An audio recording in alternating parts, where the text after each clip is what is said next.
Dobra novica! Film Gen 4 predstavlja besedo življenja, besedo, ki objema ves svet.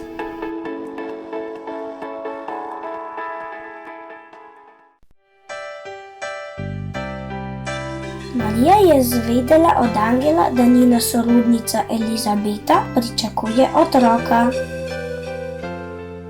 Odločila se je, da jo bo obiskala, čeprav je bila pot dolga in naporna. Ko je Elizabeta videla, da prihaja Marija, se je razveselila in se ji zahvalila, da je rekla da angelovemu oznanilu. Zdaj je že nosila Jezusa pod svojim srcem. Elizabeta ni bila več mlada in je potrebovala pomoč, zato je Marija ostala pri njej in ji pomagala pri hišnih opravilih. V Lukovem evangeliju Elizabeta reče o Mariji: blagorji, ki je verovala, da se bo izpolnilo, kar ji je povedal Gospod.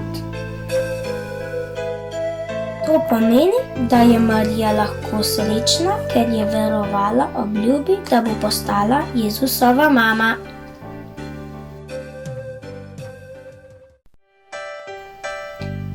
Zares je tako, če verujemo Jezusovim besedam in jih živimo, smo srečni.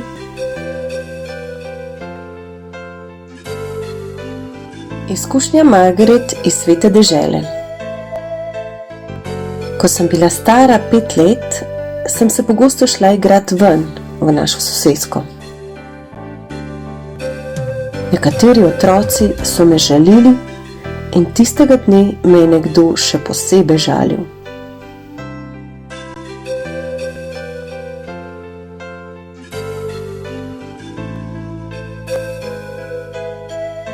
Šla sem domov in jokala. Bila sem zelo jezna in sem rekla mami: nikoli več se ne bom igrala s temi otroki. Odgovorila mi je: obriši si solze, pojdi ven, pokliči te otroke in jih povabi k nam domov. Premagala sem svojo jezo in naredila tako. Ko so prišli, je mama vsakemu dala sveže pečen arabski hlebček kruha. Domov so odšli s tem hlebčkom. Njihovi starši so bili začudeni in so nas želeli spoznati.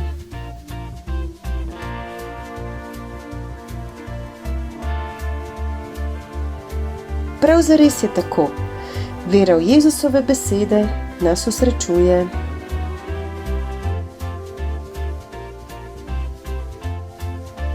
Adijo, Gen 4.